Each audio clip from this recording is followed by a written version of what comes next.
del Cerro El Carnero, ubicado en las comunidades El Carmen y Llano Largo, que devastaron varias hectáreas desde hace 8 días y que hasta ayer fue controlado. De la Conred indicaron que fueron varias personas las que se unieron para apagar el siniestro, el cual se debe al incremento del calor en Baja Verapaz. Y aquí agradecer también la participación de muchas personas particulares. Esto va a traer repercusiones a futuro, no muy lejano. Vamos a tener escasez de agua, vamos a tener problemas serios con el incremento de la temperatura. E inmediato estamos teniendo ya afectación principalmente para los niños y ancianos de enfermedades respiratorias producto del humo que está contaminando el valle de Salamá, San Jerónimo y San Miguel Chicac también. Miembros de las cuadrillas de apagafuegos pidieron a la población que se unan a brindar apoyo debido a que estas montañas están cercanas al biotopo del Quetzal y es de grandes dimensiones. Ya está casi atrás de las montañas del biotopo y de lo que son las fuentes de agua del río de Cachil, en la cuenca del río Cachil. Las temperaturas en la última semana se han ido incrementando, por lo que pide a la población tomar precauciones para evitar complicaciones. Información departamental que compartimos con ustedes a esta hora de la mañana, son las 6:15. Continuamos con más. Gracias, Lorraine. 6:15. Seguimos hablando de otros temas. Sí, viajamos al mundo porque están sucediendo cosas interesantes. Adelante, Crista, te escuchamos. Gracias, compañeros. Vamos a más noticias. Por supuesto, tenemos que contarles que crece la inestabilidad en el gobierno de la presidenta Dilma Rousseff. Para este día se tiene planificada una manifestación masiva en su defensa, mientras que la mandataria afirma que en el proceso judicial en su contra es un intento de golpe. Arropada por los suyos al grito de no habrá golpe, la presidenta de Brasil, Dilma Rousseff, participó en un acto ante beneficiarios de programas sociales de vivienda. Rousseff se encuentra muy debilitada por la deserción del principal aliado de su coalición de gobierno. El centrista PMDB del vicepresidente Michel Temer oficializó el martes la ruptura y dio su apoyo abierto al impeachment impulsado por la oposición que acusa a la mandataria de una supuesta manipulación en las cuentas públicas. Impeachment sin crimen de responsabilidad es que es golpe. Las prioridades de Rousseff para resistir esta embestida pasan por reconstruir una base de apoyo parlamentario para su gobierno. También por no recortar los programas sociales a pesar de la crisis económica que sufre el país. Estamos seguros de que el golpe no es contra su gobierno. Es un golpe contra los pobres de este país. El gobernante Partido de los Trabajadores llamó a manifestarse el jueves para apoyar a Rousseff. Y en más temas interesantes y de carácter internacional, el fabricante europeo de Airbus confirmaba que se espera que en los próximos años el tráfico aéreo en Latinoamérica crezca por encima del promedio mundial e incluso que llegue hasta cifras de un 4.7%. El tráfico aéreo en América Latina crecerá un 4,7% anualmente en los próximos 20 años, según el fabricante europeo Airbus. Se trata de una previsión por encima de la media mundial que tiene que ver con la esperada expansión de las rutas de largo recorrido en la región. Los tráficos crecen, a veces se estancan, que es lo que estamos experimentando actualmente, pero están todas las compañías aéreas, vemos que están tomando las medidas oportunas para contrarrestar estas situaciones. Por tanto, somos definitivamente optimistas y pensamos que vamos a ver mucho más aviones vendidos y operando y un crecimiento en la región importante en los próximos años. Alonso participó de la Feria Internacional del Aire y del Espacio que tiene lugar en Santiago. Airbus, que tiene una cuota de mercado del 53% en la región, trajo a la feria su modelo A350 con capacidad para transportar hasta 366 pasajeros. Esta es la información interesante y a nivel internacional de todo lo que ocurre, se la comentamos acá en BLM Noticias. Muy bien. Así es, y nosotros mientras tanto tenemos que seguir repasando esos hechos que están ocurriendo en Guatemala y en el mundo. A los que recién se levantan los titulares. Inocente y absuelta de todos los cargos quedó la exdiputada Julia Maldonado. Ella era señalada de delito de peculado por más de 3 millones de quetzales. A pesar de las pruebas que habían, queda en libertad. Tras muerte del alumno Edward Alexander Aldana Fuentes, Liceo Javier continúa con la suspensión de las actividades regulares. Estas se reanudarán el próximo 4 de abril. El sepelio del menor se realizará esta tarde mientras las investigaciones continúan para esclarecer el lamentable hecho. Vicepresidente Cabrera afirma que investigará a los médicos del Centro de Salud de la Zona 6 para saber si atendieron o no adecuadamente al niño que lamentablemente ya fue sepultado y que murió en las afueras de este centro de salud por falta de atención médica, según los padres. En otros hechos importantes, 3 guatemaltecos que fueron deportados desde Texas, Estados Unidos, fueron detenidos al momento de bajar del avión. Tenían órdenes de captura en su contra. Dentro de las imputaciones se encuentran violencia contra la mujer y violación con agravación de la pena. Ahora estos 3 repatriados enfrentarán la justicia nacional. Los familiares de las víctimas mortales del accidente de autobús de ruta hasta Caná, que se desbarrancó en Nahualá, Sololá, el pasado 28 de marzo, inician dolorosa despedida solicitando apoyo.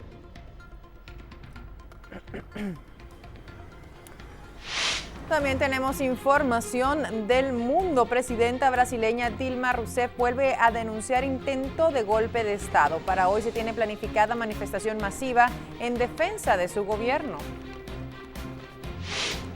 Y en Colombia, tras anuncio del gobierno y la guerrilla del Ejército de Liberación Nacional, el presidente Santos afirma que el proceso de paz será distinto con las Fuerzas Armadas Revolucionarias. Discusiones se están realizando en Ecuador.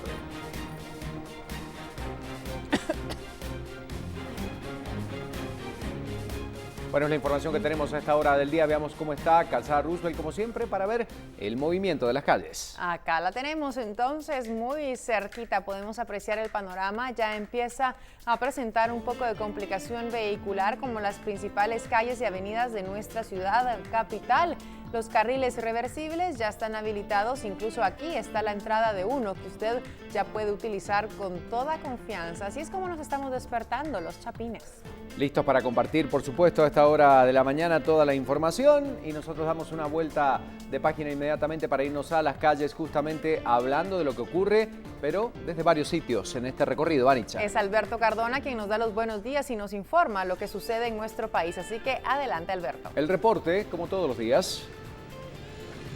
Buen día, Alberto, adelante, te escuchamos, 6:21 minutos. Gracias, compañeros, muy buenos días. Gracias, compañeros, muy buenos días. Tenemos importante información urgente. En estos precisos momentos, pues las máximas autoridades del Ministerio de Gobernación acaban de dar la orden correspondiente para que se estén realizando más de 37 allanamientos en distintos puntos de la ciudad capital para poder capturar, según lo que nos han comentado específicamente Julia Barrera, representante del Ministerio Público, pues nos ha comentado Julia Barrera que estos allanamientos van enfocados para poder capturar a delincuentes, a extorsionistas, específicamente de la Mara Salvatrucha, quienes serían los responsables, escuchen ustedes, de estar extorsionando y exigiendo grandes cantidades de dinero a comerciantes y a pilotos del servicio urbano. Estos allanamientos se nos ha comentado por parte de las fuerzas de seguridad, también se estarán realizando en el interior del país. Como medidas de seguridad, pues las fuerzas de seguridad a esta hora del día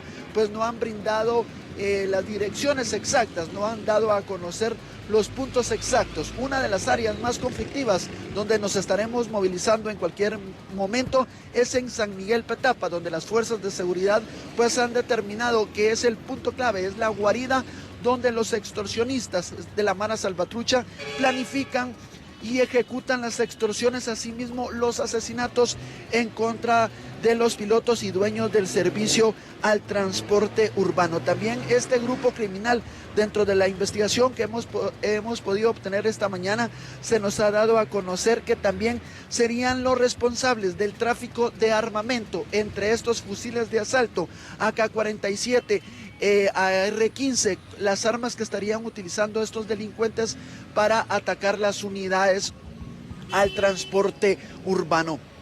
Ustedes pues en los próximos minutos estarán pues observando cómo las fuerzas de seguridad estarán ingresando a las viviendas de estos pandilleros. Se tiene previsto que se capturen entre 30 a 36 integrantes de la Mara Salvatrucha, quienes reciben órdenes específicamente de líderes de este grupo criminal que se encuentran en prisión, específicamente en la cárcel mejor conocida como El Boquerón. Nosotros nos estaremos movilizando en estos precisos momentos con mi compañero en cámara Noé Morales hacia el sector de San Miguel Petapa. Con esta información y con estos detalles, yo regreso con ustedes, compañeros, a los estudios centrales de BLM Noticias. Gracias por la información. Ya estamos viendo en redes sociales lo que está comentando la gente entonces. Y llegó el momento de recorrer el mundo. Tenemos información en el plano internacional. Crista con toda la noticia.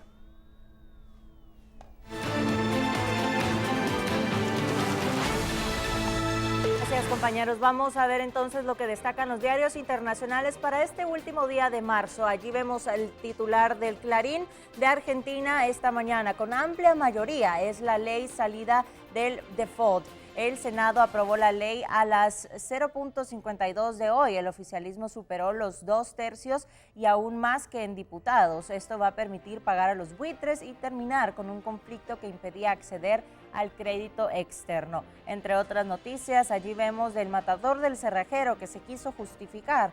El abogado y militar retirado dice que me apoyaron y gatillaron con un arma. Allí vemos en la fotografía principal y entre otras noticias, Macri discutió con Carrió, después de sus críticas. Allí está la información de lo que destaca el Clarín este jueves 31.